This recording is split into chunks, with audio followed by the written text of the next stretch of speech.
Elena Volkov crouched behind the crumbling stone wall, her breathing steady despite the chaos erupting around her. Ow. The morning sun cast long shadows across the battlefield, and through her rifle scope, she could see enemy soldiers advancing toward her unit's position. Her finger rested gently on the trigger as she calculated wind speed and distance with the precision that had made her legendary among her comrades. At 24, Lena had already earned a reputation as one of the deadliest snipers in the Eastern Front. Her pale blue eyes, which had once gazed dreamily at poetry books in her university library, now held the cold focus of a predator. The war had changed everything about her life, transforming a literature student into a weapon of extraordinary efficiency. She squeezed the trigger. 800 meters away, an enemy officer fell. Her spotter, Dmitri, marked another confirmed kill in his notebook. "That's 47 this month," he whispered with admiration. Alina nodded silently, already searching for her next target through the scope. The radio crackled with urgent orders from their commanding officer, Colonel Petrov. "All units fall back to secondary positions. Enemy reinforcements approaching from the east." Lena gathered her equipment with practiced speed, but something in the colonel's voice troubled her. There was a tension there that went beyond the usual stress of combat as they retreated through the forest. Lena noticed that their usual extraction route had been changed. Instead of heading toward the main camp, they were moving deeper into unfamiliar territory. When she questioned Dmitri about it, he avoided her eyes and claimed he was following orders. The ambush came at sunset. Alina heard the distinctive whistle of incoming artillery just seconds before the forest erupted in flames and flying debris.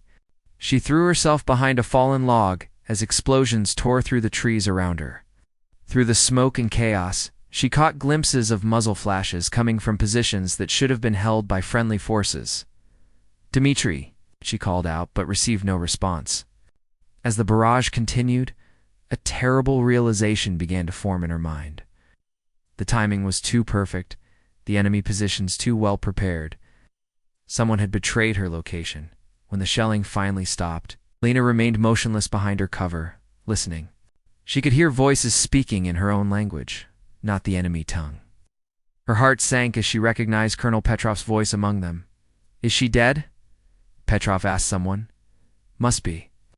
"No one could survive that barrage," came the reply. "Good." She knew too much. Her reports were getting too detailed, asking too many questions about our supply routes. Elena's blood ran cold as the pieces fell into place. Petrov had been selling information to the enemy, and she had unknowingly documented evidence of his treachery in her mission reports. Her keen observations about enemy movements and supply lines had revealed patterns that could expose his betrayal. She listened as the voices faded away, leaving her alone in the smoking ruins of the forest.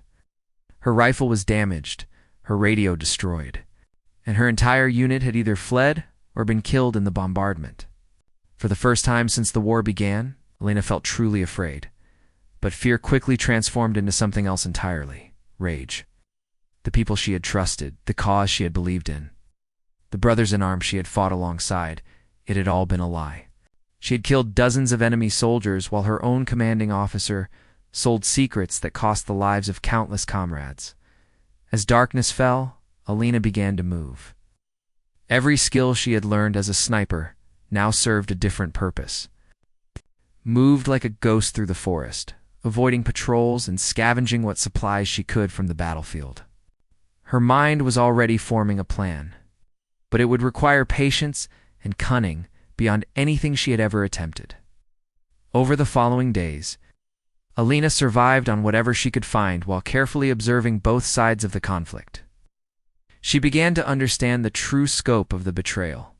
Petrov wasn't working alone. There was an entire network of traitors within her own military structure, feeding information to the enemy in exchange for gold and promises of safe passage after the war. The revelation filled her with a burning desire for justice that consumed every other thought. She had lost everything: her unit, her purpose, her faith in the cause she had served. But she had gained something else: complete freedom from the constraints of military hierarchy and rules of engagement. Elena made a decision that would change not only her life, but the entire course of the war. She would become a hunter, but not of enemy soldiers. Her targets would be the traitors who had betrayed her country and caused the deaths of so many innocent people. First, she needed better equipment. Under cover of darkness, she infiltrated an abandoned military depot she remembered from previous missions. Among the scattered supplies, she found what she was looking for: a pristine sniper rifle with enough ammunition to begin her personal war. As she cleaned and assembled the weapon, Lena thought about the poetry she had once loved.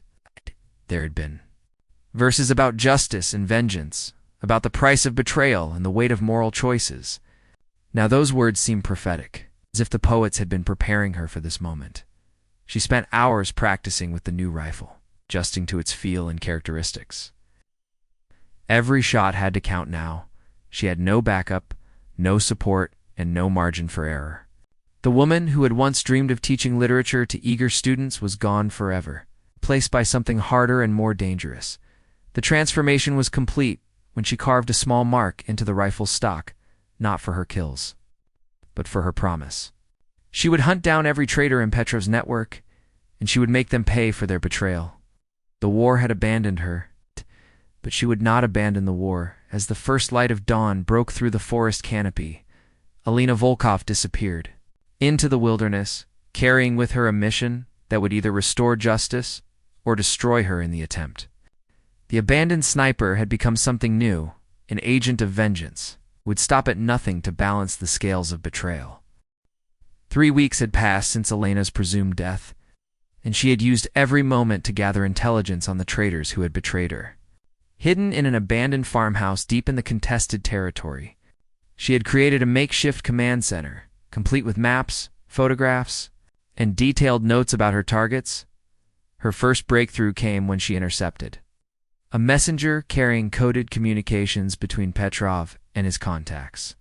Using the cryptography skills she had learned during her military training, Lena decoded the messages and discovered the full extent of the betrayal network. It wasn't just military secrets being sold; entire battle plans, supply routes, and troop movements were being traded for enemy gold. The network included Major Kozlov from intelligence, Captain Volgin from communications, and surprisingly, Lieutenant Sarah Chen from the medical corps. Elena's heart ached when she saw Sarah's name on the list. They had been friends before the war, bonding over their shared love of books and music. The betrayal felt personal in a way that made Elena's resolve even stronger. Her first target would be Captain Volgin. According to the intercepted messages, he was scheduled to meet with enemy agents at an old mill on the outskirts of a village called Krasnaya. The meeting was set for 3 days hence. Giving Alina time to prepare the perfect ambush, she spent those 3 days studying every approach to the mill, timing the patrol patterns of both armies, and calculating the best position for her shot. The old grain mill sat beside a stream, with open fields on 3 sides and dense woods on the 4th. Alina chose a position in the tree line, roughly 600 meters from the mill's main entrance. On the appointed night, Alina lay motionless in her carefully prepared hide. Watching through her scope as Volgin arrived precisely on schedule, he carried a leather briefcase that undoubtedly contained classified military documents. The enemy agents were already waiting inside the mill, their vehicle hidden behind the building. Through her scope, Alina could see Volgin's face clearly in the moonlight. He looked nervous, constantly checking his surroundings as he approached the mill. For a moment, she hesitated. This man had once been her comrade, someone she had trusted with her life. But then she remembered the faces of the soldiers who had died because of his betrayal. Her finger tightened on the trigger. The shot echoed across the quiet landscape. Volgin dropped instantly, the briefcase spilling its contents across the muddy ground. The enemy agents rushed out of the mill, but Alina was already moving to her secondary position. She had anticipated their reaction and prepared accordingly. 2 more shots rang out in quick succession. The enemy agents fell before they could reach their vehicle or radio for backup. Alina moved swiftly to collect any intelligence from the scene, taking photographs of the documents and gathering anything that might reveal more about the network's operations. Among Volgin's papers, she discovered something that made her blood boil. There were detailed plans for an upcoming offensive that her old unit was scheduled to participate in. According to the documents, The enemy would be waiting in prepared positions, turning what should have been a successful attack into a massacre. Alina realized she faced a terrible choice. She could continue hunting the traitors one by one, knowing that hundreds of her former comrades would die in the planned ambush. Or she could risk exposing herself to warn the military command about the trap. The decision came easier than she expected.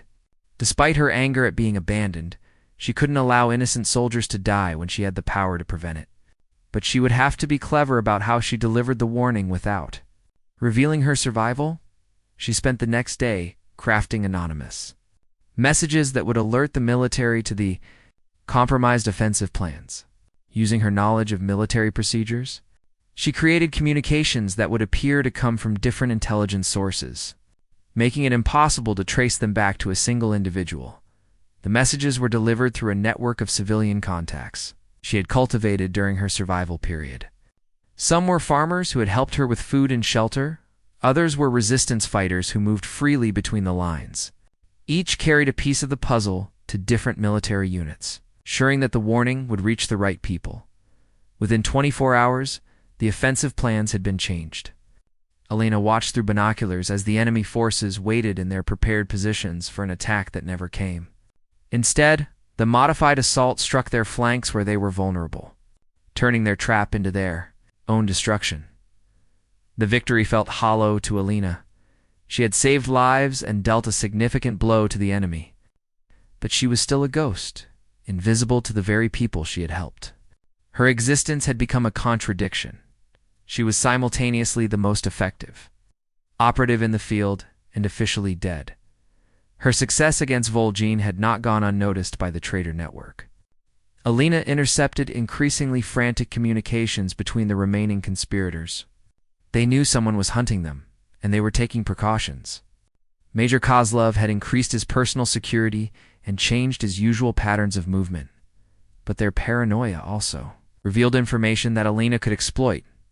In their desperate communications, they exposed safe houses, emergency meeting points, and the identities of previously unknown collaborators. The network was larger than she had initially realized, extending into civilian government and even foreign diplomatic circles. Alina's next target would be more challenging than Vol'jin had been. Lieutenant Sarah Chen was scheduled to attend a medical conference in a city behind friendly lines. She would be surrounded by legitimate medical personnel and protected by military security. A direct assassination would be nearly impossible without significant collateral damage. Instead, Lena decided on a more subtle approach. She would expose Sarah's betrayal in a way that would force a confession and reveal more of the network's structure. It would be risky. Sarah might recognize her and alert the others, but Alina had a plan that could turn that recognition to her advantage. She began preparing for her most dangerous mission yet, infiltrating a military medical facility while officially dead, confronting a former friend who had betrayed everything they once stood for, and doing it all without alerting the extensive security apparatus that protected such installations. The irony wasn't lost on Alina. She had spent months learning to kill from a distance, becoming a master of the unseen shot. Now she would have to get close to her target, close enough to look Sarah in the eyes when she delivered justice for her betrayal. As she cleaned her rifle and checked her equipment one final time, Alina reflected on how much she had changed. The idealistic literature student was truly gone, replaced by something harder and more pragmatic. But perhaps that person had never been real to begin with. Perhaps the war had simply revealed who she truly was beneath the surface. Tomorrow, she would discover whether her former friend could be redeemed or whether the corruption had spread too deep to be cut away cleanly.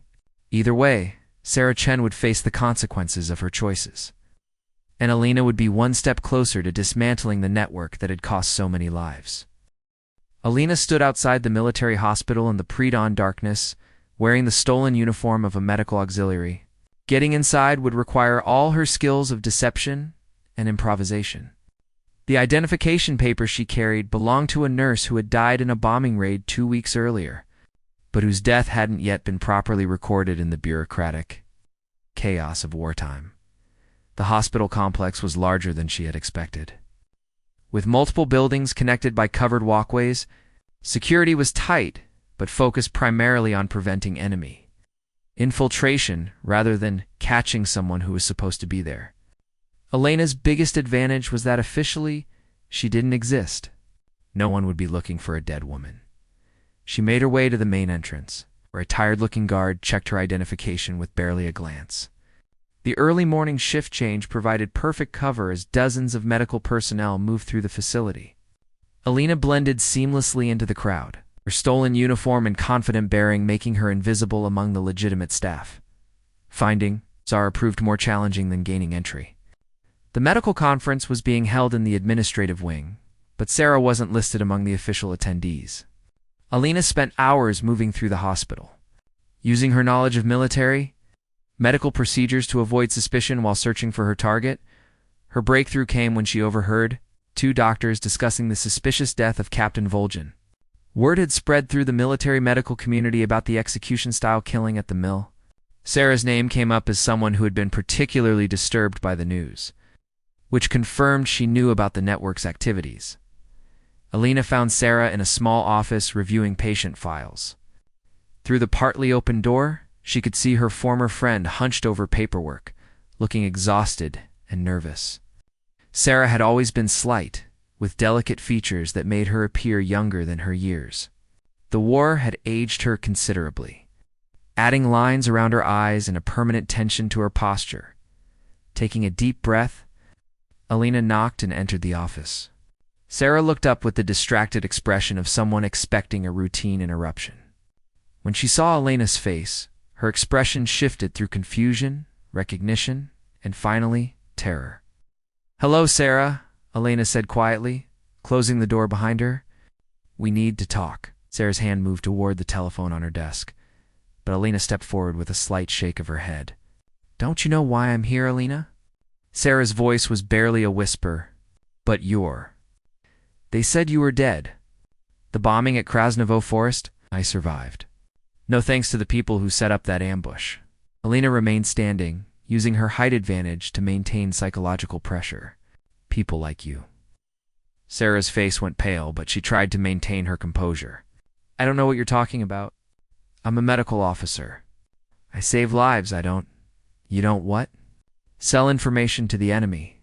Cause the deaths of our own soldiers." Elena pulled out a photograph taken from Vol'jin's briefcase. It showed Sarah meeting with known enemy agents behind a field hospital. "I have evidence, Sarah. Lots of it." The photograph seemed to drain all the fight out of Sarah. She slumped in her chair, suddenly looking much older than her 26 years. "How did you find out?" "I've been hunting all of you." Vol'jin was first. "You heard about what happened to him, didn't you?" Elena watched Sarah's face carefully. "That was me." Sarah began to cry, not the dramatic tears of someone seeking sympathy, but the quiet, defeated weeping of someone whose secrets had finally caught up with them. "You don't understand the pressure they put us under. They had photographs, evidence of things that could destroy my family. My brother is in a prisoner camp. They said they'd execute him if I didn't cooperate." Lena felt a moment of doubt.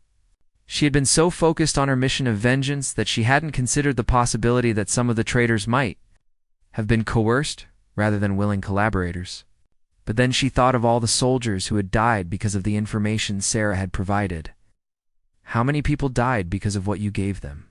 Elena asked. "How many of our people walked into ambushes because you told the enemy where they would be?" Sarah's tears came harder now. "I tried to give them outdated information, things that wouldn't matter. But they knew when I was lying. They had other sources to verify everything." This was news to Elena. Other sources meant the network was even larger than she had suspected. "What other sources? Who else is involved?" "I don't know all of them. We were kept separate, only given information we absolutely needed. But I know there are people in intelligence, in communications, even in the general staff." Looked up at Elena with desperate hope. "I can help you. I can give you names, meeting places, everything I know. Just please, don't kill me." Elena studied her former friend carefully. Sarah's offer could be invaluable, but it could also be a trap. "Why should I trust you? You've been lying and betraying people for months." "Because I'm tired of it," Sarah said with sudden intensity. "I'm tired of living with the guilt, tired of being afraid every moment that someone will discover what I've done. When I heard about Vol'jin, part of me was relieved. I thought maybe it would all finally be over. Yelena made a decision that would change the entire nature of her mission. Here's what's going to happen. You're going to continue your normal routine, but you're going to start feeding information to me instead of to them. When they contact you for intelligence, you'll give them what I tell you to give them. Yes, anything. But what about my brother? If they suspect I've turned against them, they'll kill him. We'll deal with that when the time comes. Right now, I need you to prove your commitment. There's a meeting scheduled between Major Kozlov and enemy agents tomorrow night. You're going to find out the exact location and time. Sarah wiped her tears and nodded. Kozlov uses the medical transport schedule to coordinate his meetings. I can access those records and find patterns in the timing. Alina gave Sarah a secure method of communication. Using dead drops in the hospital that would allow them to exchange information without direct contact. As she prepared to leave, Sarah grabbed her arm. Alina, I know you have no reason to trust me, but I want you to know that I never wanted any of this. When they first approached me, I thought I could handle it. Thought I could protect the people I cared about without causing too much damage. I was wrong. Alina looked at her former friend for a long moment. Being wrong isn't the same as being innocent, Sarah. People are dead because of choices you made. The only way to make up for that is to help me stop the rest of them. Leaving the hospital proved easier than entering had been. Alina walked out with a group of off-duty medical personnel, her stolen uniform and false identification papers allowing her to pass unnoticed. But she knew her position had become more precarious. By recruiting Sarah, instead of killing her, she had introduced a new variable into her mission. One that could either give her the advantage, she needed to destroy the entire network, or get her killed if Sarah's change of heart wasn't genuine, as she made her way back to her hidden base. Alina reflected on the complexity of her situation. Her mission had begun as simple vengeance against the traitors who had betrayed her. But now she found herself trying to balance justice with pragmatism. Revenge with the greater good of stopping future betrayals. The war was changing her in ways she hadn't anticipated. Each decision forced her to confront new moral complexities, pushing her further from the idealistic student she had once been, and closer to something harder and more calculating. She wondered if she would recognize herself by the time this was all over, or if the pursuit of justice would cost her the very humanity she was fighting to protect. Tomorrow would bring new challenges and new choices. Major Kozlov was reportedly the most dangerous and well-connected member of the network. If she could capture him alive and extract information about the full extent of the conspiracy, she might be able to strike a decisive blow against the entire organization. But first, she had to trust that Sarah's conversion was genuine and that her former friend wouldn't betray her a second time. Alina crouched in the abandoned church tower, her scope trained on the bombed-out factory where Major Kozlov was scheduled to meet his enemy contacts. Sarah's information had proven accurate. Kozlov arrived precisely at midnight, carrying the same type of leather briefcase that Vol'jin had died protecting. But something was wrong. Alina's trained eye detected too many people moving in the shadows around the factory. What should have been a simple exchange had the feel of a much larger operation. Through her scope, she counted at least 8 figures positioned at strategic points around the building. Then she saw something that made her blood run cold. Among the figures moving in the shadows, she recognized the distinctive uniform of her own military's special forces. This wasn't just a meeting between traitors and enemy agents. It was a trap, and she couldn't tell who was hunting whom. Alina adjusted her position to get a better view of the entire scene. Through her scope, she watched as Kozlov entered the factory through a side entrance. Almost immediately, the Special Forces team began moving toward the building from multiple directions. Whatever was happening, it was about to reach a violent conclusion. The first shots came from inside the factory. Muzzle flashes illuminated the broken windows as automatic weapons fire erupted. Alina realized that the Special Forces weren't there to arrest Kozlov. They were there to eliminate everyone involved in the meeting, including the Major himself. Through her scope, she saw Kozlov burst through a rear exit. Clutching his briefcase and firing wildly behind him, he was being pursued by both enemy agents and the Special Forces team. Alina had seconds to decide whether to take the shot that would end Kozlov's life or to let the situation play out. She chose a third option. Instead of targeting Kozlov, she aimed at the lead Special Forces operative who was closing in on the major. Her shot dropped the soldier instantly, creating confusion in the coordinated assault. In the chaos that followed, Kozlov managed to reach a motorcycle hidden behind the factory, escape into the night. Helena's intervention had achieved two things. She had kept Kozlov alive for potential interrogation, and she had announced her presence to whoever had ordered the elimination of the traitor network. Someone in the military hierarchy was cleaning house, trying to eliminate all evidence of the conspiracy rather than investigate its full extent. She tracked Kozlov's escape route through her scope, noting the direction he traveled. The major was heading toward the old industrial district, an area Alina knew well from previous missions. If she moved quickly, she could intercept him before he reached whatever safe house he was heading toward. Alina packed her equipment and descended from the church tower with practiced silence. The sound of gunfire was still echoing from the factory as she commandeered a military motorcycle she had spotted earlier. Within minutes, she was racing through the darkened streets. Using back alleys and side roads to avoid the checkpoints that would surely be established in response to the firefight, she found Kozlov's motorcycle abandoned near an old textile mill. Footprints in the mud led toward a cluster of worker housing that had been evacuated months earlier.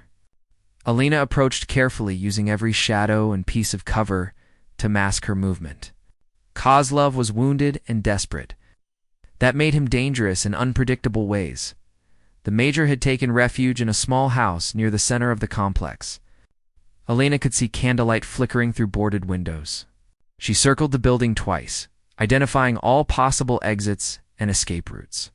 When she was confident that Kozlov was alone and trapped, she made her move. Kozlov. She called out from outside the front door. "I know you're in there. We need to talk. Who is that?" Came the nervous reply. "Stay back. I'm armed. My name is Alina Volkov. I think you remember me from the Krasnovo forest incident." There was a long silence before Kozlov responded. "You're supposed to be dead. So are you, apparently. Someone just tried very hard to make sure you didn't leave that factory alive." Lena kept her rifle trained on the door while she talked. "Your own people want you dead, Major. That suggests we might have something to discuss. What do you want?" "Information, names, the full extent of the network you've been part of." Helena's voice remained calm and professional. "In exchange, I might let you live long enough to see morning." Another long silence followed. Alina waited patiently, knowing that desperation would eventually override caution. When Kozlov finally opened the door, she was ready. He stood in the doorway with his hands partially raised, a pistol dangling loosely from his fingers. "Drop the weapon and step outside," Alina ordered. Kozlov complied, tossing the pistol into the weeds beside the house. In the moonlight, Alina could see that he had taken a bullet in his shoulder. Blood had soaked through his uniform jacket. "You killed Volgin," Kozlov said. "It wasn't a question. He was a traitor. Just like you." Lena gestured for him to sit on the front steps where she could keep him covered while they talked. "But unlike him, you have a chance to redeem yourself by helping me stop the rest of the network." Kozlov laughed bitterly. "You think this is about redemption? You think any of us had choices in this matter?" He pressed his hand against his wounded shoulder. "They don't recruit traitors, girl. They create them." "Explain? You want to know how it starts?" "It starts with photographs. Compromising photographs of you with someone you shouldn't be with, or maybe evidence that you've been stealing medical supplies to help your sick mother, or proof that you've been falsifying reports to protect soldiers who should have been court-martialed." Kozlov's words echoed what Sarah had told her about coercion. But Alina sensed there was more to the story. And once they have leverage over you, once they own you, they use you to get to others. You provide information about your colleagues' weaknesses, their secrets, their vulnerabilities. Before long, half the officer corps is compromised in one way or another. Kozlov winced as he shifted position. "The enemy didn't infiltrate our military. They turned it against itself." This revelation changed everything Alina thought she knew about the conspiracy. It wasn't a simple matter of greedy officers selling secrets for money. It was a systematic campaign to corrupt and control the military from within. "How high does it go?" she asked. "Higher than you can imagine. Generals, politicians, even people in the civilian government. Anyone with access to useful information or the ability to influence decisions." Kozlov looked at her with a mixture of fear and curiosity. "But why am I telling you this?" "You're going to kill me anyway. It depends on how useful you prove to be. I need names, meeting schedules, communication methods, everything you know about how the network operates." Kozlov studied her face in the moonlight. "You're not working with anyone, are you? This is personal for you." Lena didn't answer the question directly. "I'm working to stop the people who betrayed our country and caused the deaths of countless soldiers. Whether that's personal or professional doesn't matter. It matters because it means you don't understand what you're up against. This isn't just about military secrets. The network extends into every aspect of the war effort. Supply chains, intelligence gathering, strategic planning, everything is compromised." Kozlov's voice grew more urgent. "Even if you kill every person I can name, you'll only be cutting off the visible branches while the roots remain intact." Alina realized that Kozlov was right. Her mission had grown beyond simple vengeance into something much larger and more complex. She was no longer just hunting individual traitors. She was trying to unravel a conspiracy that threatened the entire war effort. "Then help me find the roots," she said. "Give me the information I need to strike at the heart of the organization, instead of just its symptoms." Kozlov considered her offer carefully. "If I help you, I want guarantees. Safe passage out of the country when this is over. Protection for my family. A new identity somewhere the network can't reach me. I can't promise you safe passage, but I can promise you a chance to make things right." Alina kept her rifle trained on him as she spoke. "The people who sent that death squad tonight have already written you off. Your only chance for survival is to help me destroy the network completely." As dawn approached, Kozlov began to tell Alina everything he knew about the conspiracy that had corrupted their military. The information he provided was staggering in its scope and implications. By the time he finished talking, Alina understood that her personal mission of vengeance had become something much larger, like a fight for the very soul of her country's war effort. Alina stared at the documents Kozlov had given her, trying to comprehend the massive scope of the conspiracy he had revealed. The network wasn't just selling military secrets, it was systematically sabotaging the war effort from within. Supply convoys were being diverted to enemy hands. Battle plans were being altered to ensure defeats, and entire units were being sent into carefully planned ambushes. According to Kozlov's information, the operation was centered around a man known only as the Architect, someone high enough in the command structure to have access to the most sensitive strategic information. The Architect's identity was unknown even to most network members, but his influence reached into every aspect of military operations. The beauty of the system, Kozlov had explained before Alina secured him in an abandoned bunker, is that most participants don't even know they're part of a larger conspiracy. They think they're just making individual compromises to protect themselves or their families. The Architect coordinates everything from the shadows. Alina spent the next 2 days studying the intelligence Kozlov had provided, cross-referencing it with her own observations and the information Sarah had been gathering. A pattern began to emerge that pointed toward someone in the general staff, someone with access to operational plans for multiple fronts of the war. Her analysis was interrupted by an urgent message from Sarah. The medical officer had discovered that a major offensive was being planned for the following week, and she suspected the battle plans had been compromised. Worse, Elena's old unit, the one that officially believed her dead, was scheduled to spearhead the attack. Elena felt a familiar surge of protective anger. These soldiers had once been her brothers and sisters in arms. The fact that they thought she had died in service to their shared cause made their impending betrayal even more personal. She couldn't allow them to walk into another ambush, but stopping the offensive would require more than anonymous warnings this time. The intelligence was too specific and too time-sensitive to be delivered through her usual indirect methods. Alina would have to take the unprecedented risk of making direct contact with someone in the military command structure. She chose Colonel Marina Petrakova, the intelligence officer who had first recruited Alina into sniper training. Petrakova had a reputation for integrity and competence. And more importantly, she operated independently of the regular command structure. If anyone could be trusted with the truth about the conspiracy, it would be her. Alina spent a full day planning her approach to Petrakova.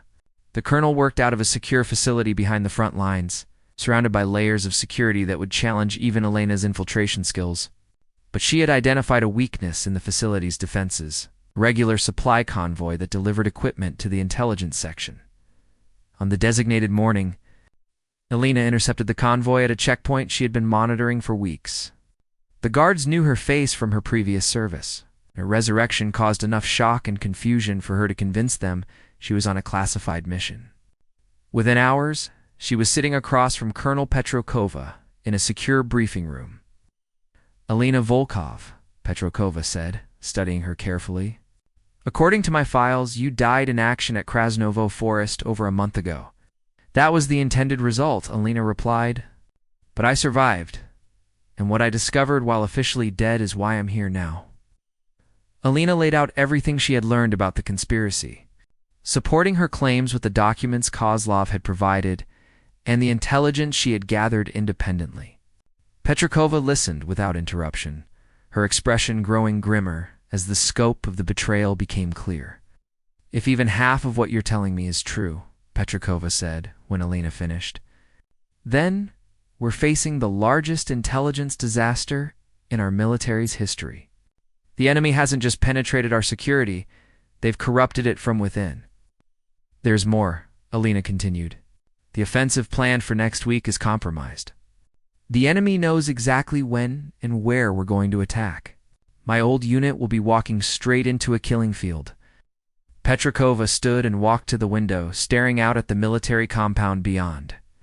"The offensive you're referring to involves 3 divisions and represents our largest coordinated attack in months. If it fails, we could lose the entire northern front." "It will fail unless we act," Alina said firmly. "But canceling the offensive won't solve the underlying problem. The architect will just adapt and compromise the next operation. We need to use this situation to expose him."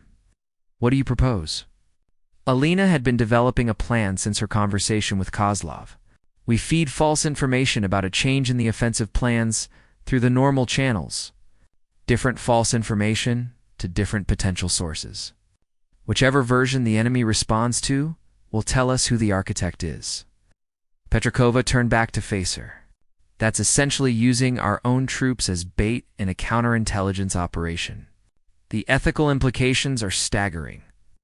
The ethical implications of allowing the conspiracy to continue are worse," Alina countered. "How many more soldiers will die in compromised operations while we try to gather evidence through conventional means?" The colonel was silent for several minutes, clearly wrestling with the decision. Finally, she spoke. "I'll need to verify your information independently before I can authorize such an operation.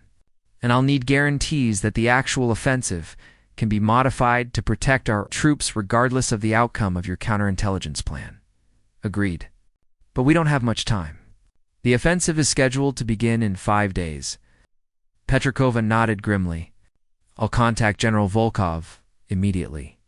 He's one of the few people in the command structure I'm certain we can trust." Alina felt a shock of recognition.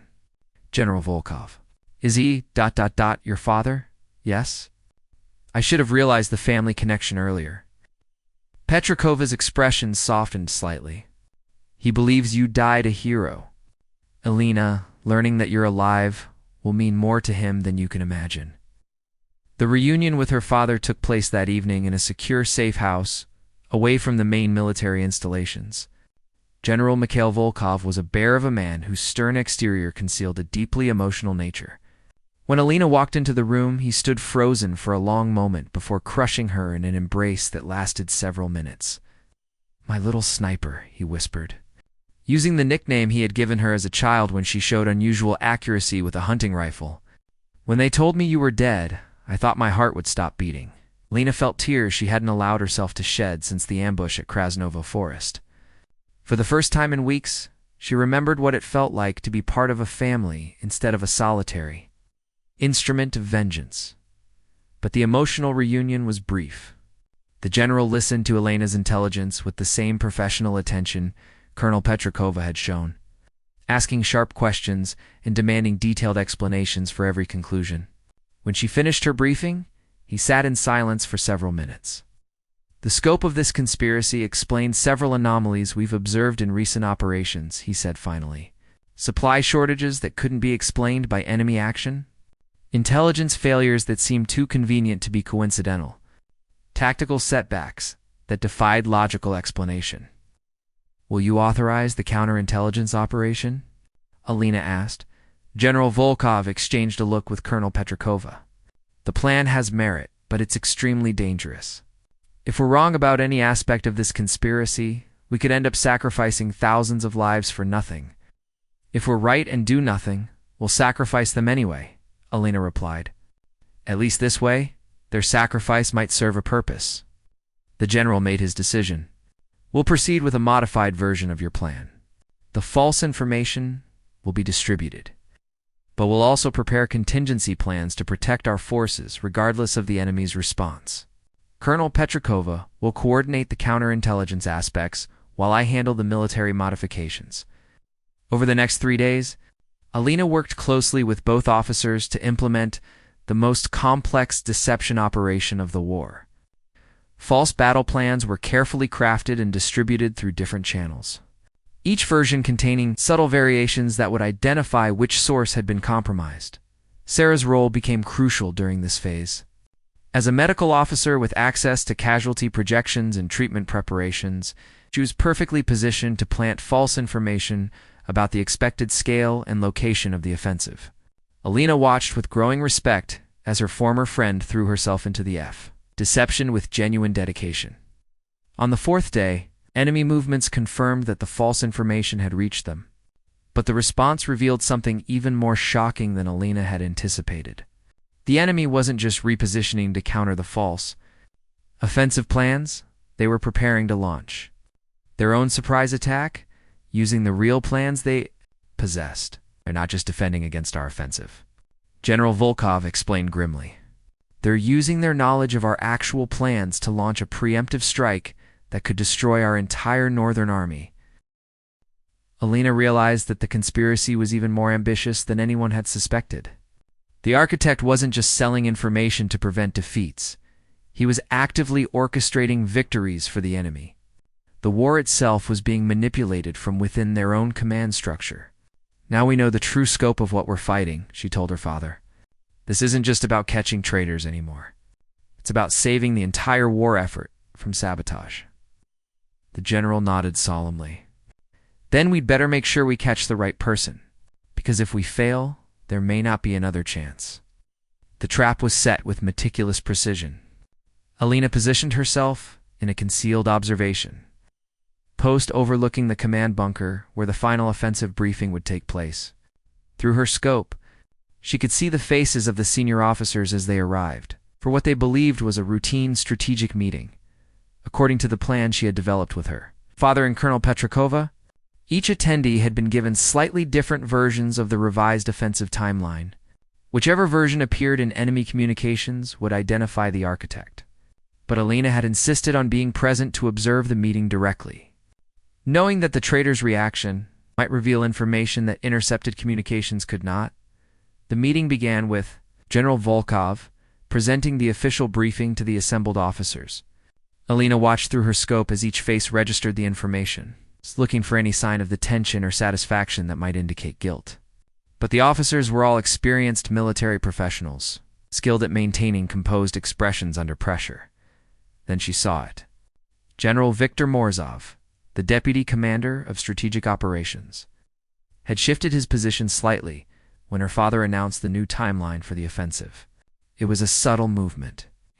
But Elena's trained eye caught the way his hand moved toward his communication device before he caught himself and stopped. Morozov was a logical choice for the architect.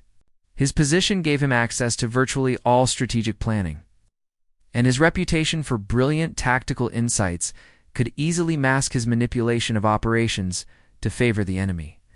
Alina had met him several times during her service and remembered him as an intense, ambitious man who seemed to view the war as an intellectual challenge rather than a human tragedy. Her suspicions were confirmed an hour later when Colonel Petrova's monitoring station intercepted enemy communications containing the exact timeline variation that had been given exclusively to Morozov.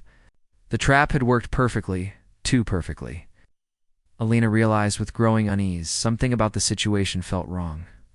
Morozov was too obvious a choice, and his slip during the meeting had been too convenient. A man capable of orchestrating such an elaborate conspiracy wouldn't make such an elementary mistake unless he intended to make it. Elena's growing suspicions were validated when she observed Morozov leaving the command bunker alone, heading toward a section of the base that contained communications equipment. Instead of following the expected protocol of using official channels, he was clearly planning to make unauthorized contact with someone. She followed him at a distance, using her infiltration skills to remain undetected as he made his way through the base. Morozov entered a storage building that housed backup radio equipment, confirming Elena's suspicion that he was about to make contact with his handlers. But as she prepared to apprehend him, Alina heard voices from inside the building. Morozov wasn't alone. He was meeting with someone else from their own military. Alina positioned herself near a broken window where she could observe and record the conversation.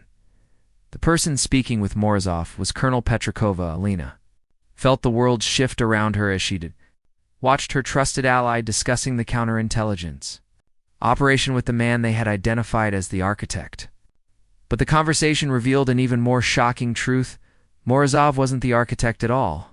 He was merely another controlled asset, and Petrakova was giving him instructions on how to respond to the trap they had set. "The girl is more dangerous than we anticipated," Petrakova was saying. "Her investigation has come too close to the truth. We need to eliminate her before she uncovers the full scope of the operation." "What about her father?" Morozov asked. "General Volkov suspects something is wrong. If his daughter disappears again, he'll tear the entire command structure apart looking for answers." "Her father is the ultimate target," Petrakova replied coldly. "Elena's return has provided the perfect opportunity to remove him as well. A tragic accident during a covert operation, perhaps. The loss of both father and daughter will be seen as a terrible but acceptable cost of war." Alina felt a cold rage building inside her as she realized the true extent of the betrayal. Petrakova hadn't just corrupted military operations, she had manipulated Elena's own desire for vengeance to serve her purposes. The counterintelligence operation hadn't been designed to catch the architect. It had been designed to eliminate the two people most likely to expose the conspiracy. She had to warn her father immediately. But first, she needed evidence of Petrakova's treachery. Alina activated the recording device she carried and documented the rest of the conversation, capturing Petrakova's detailed instructions for eliminating both Alina and General Volkov. When the meeting ended, Alina faced a terrible choice. She could attempt to apprehend Petrakova immediately, but doing so would alert the rest of the network that their leader had been exposed. Alternatively, she could allow Petrakova to return to the command center and spring her trap, using the general's planned accident as an opportunity to expose the full conspiracy. Alina chose the more dangerous path. She would let Petrakova believe her plan was proceeding normally while preparing her own countertrap. But first, she needed to ensure her father's safety without alerting Petrakova to her knowledge of the true situation. She made her way back to the safe house where General Volkov was, waiting for reports on the counterintelligence operation. Elena's challenge was to communicate the danger without revealing how she had discovered it, since admitting to surveillance of the meeting would expose her suspicions about Petrakova. "Father," she said carefully when she arrived, "I've been thinking about our security protocols for this operation. If the architect is as sophisticated as we believe, he might have anticipated our trap and prepared countermeasures." General Volkov looked up from the tactical maps he had been studying. "What kind of countermeasures?"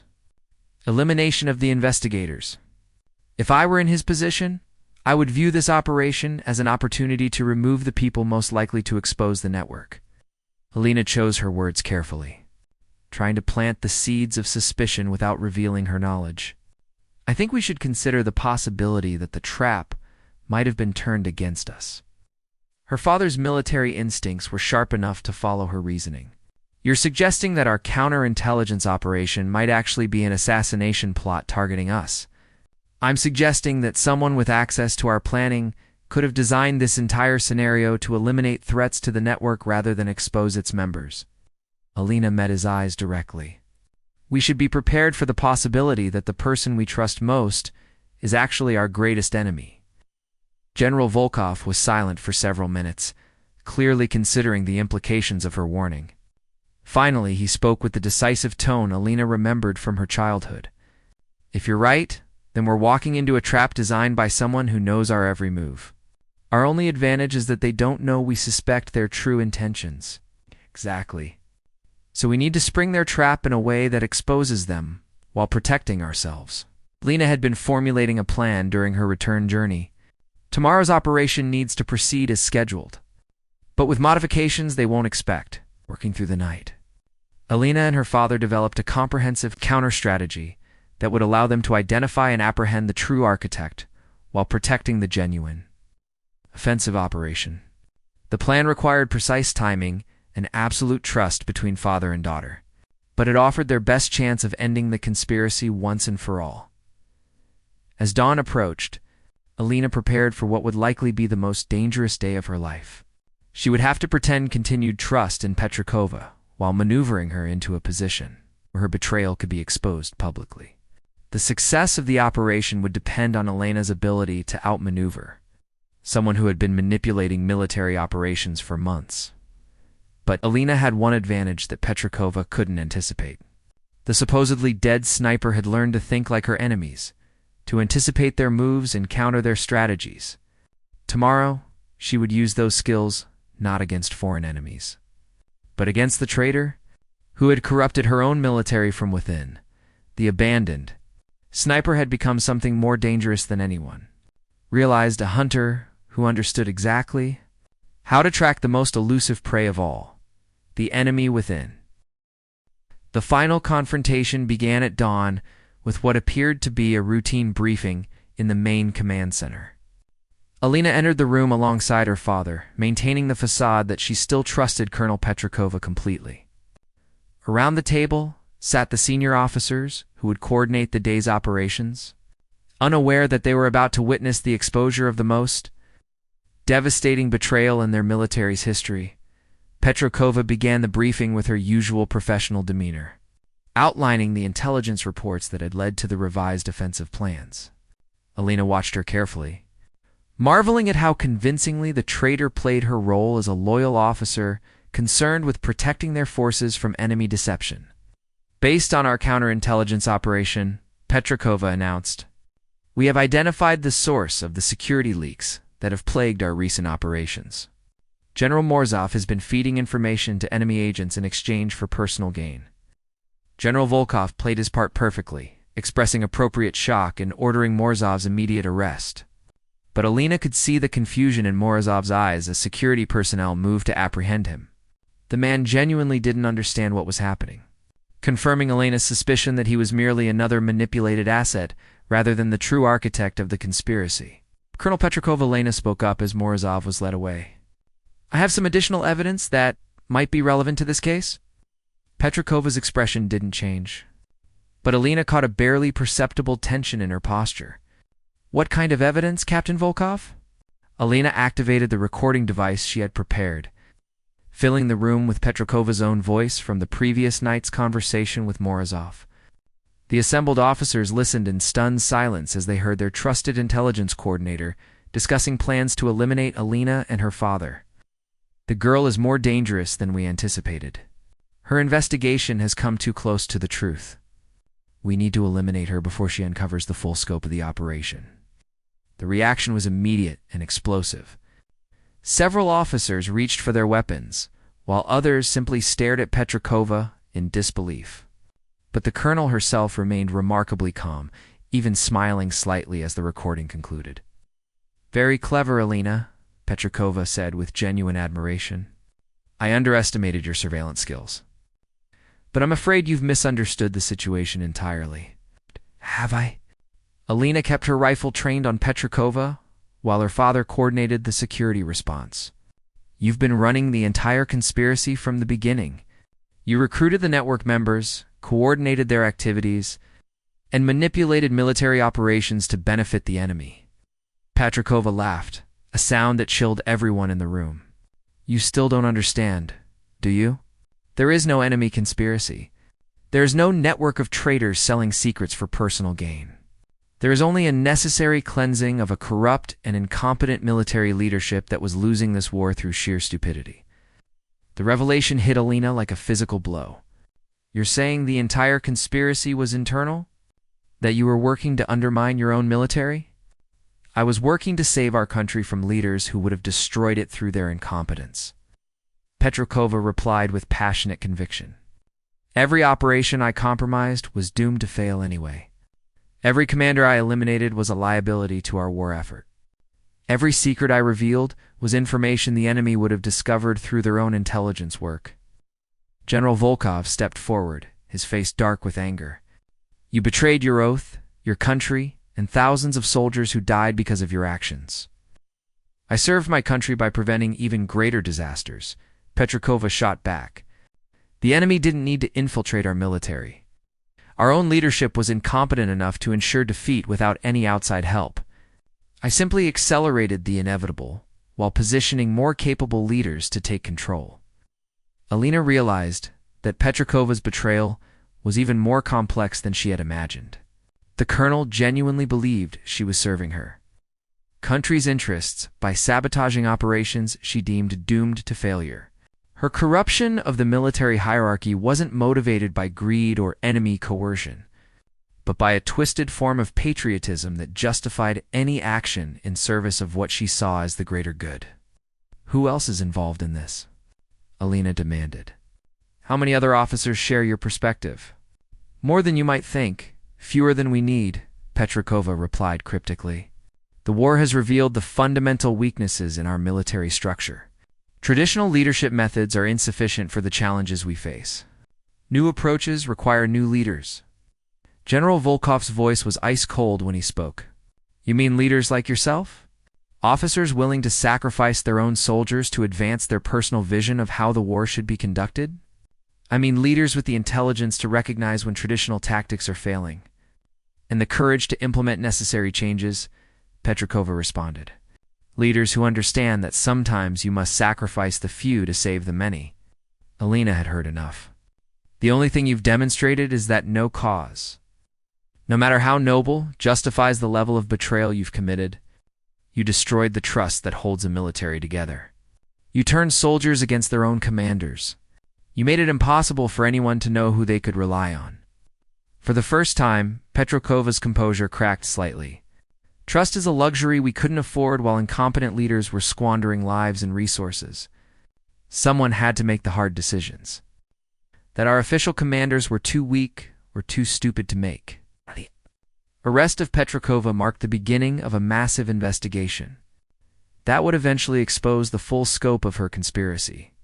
Elena's recordings and the intelligence gathered from Kozlov and Sarah provided the foundation for understanding how the network had operated and identifying other officers who had been compromised through coercion or manipulation. In the weeks that followed, Alina worked closely with a new intelligence team to rebuild the trust and security that Petrakova's conspiracy had destroyed. Many of the supposed traitors, like Sarah and even Morozov, were revealed to have been victims of elaborate manipulation rather than willing collaborators. The offensive that had been planned for that week proceeded with genuine intelligence and proper security measures. Without the sabotage that had plagued previous operations, it achieved a decisive victory that marked the beginning of a major shift in the war's momentum. Alina found herself facing a choice about her future.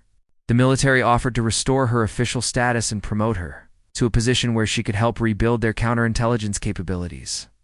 But the experience of hunting traitors within her own ranks had changed her perspective on military service. Instead, she chose to work independently as a specialist in identifying and neutralizing internal threats to military organizations. Her experience as the dead sniper, who had exposed the conspiracy, made her uniquely qualified to recognize the signs of corruption and manipulation that traditional security measures might miss. The war eventually ended with victory, aided significantly by the elimination of the internal sabotage that had plagued military operations for months. Elena's actions had not only prevented the success of Petrakova's conspiracy, but it also established new protocols for maintaining security and trust within military hierarchies. Years later, Elena would be remembered not just as a skilled sniper, but as the soldier who had saved her country's war effort by recognizing that sometimes the most dangerous enemies are the ones who claim to be fighting for the same cause. Her transformation from abandoned soldier to agent of justice had ultimately changed the course of the entire conflict. The vengeful female sniper had discovered that true service to her country meant more than simply eliminating external enemies. It meant protecting the integrity and honor of the military itself, ensuring that future soldiers would never have to question whether their own commanders could be trusted with their lives.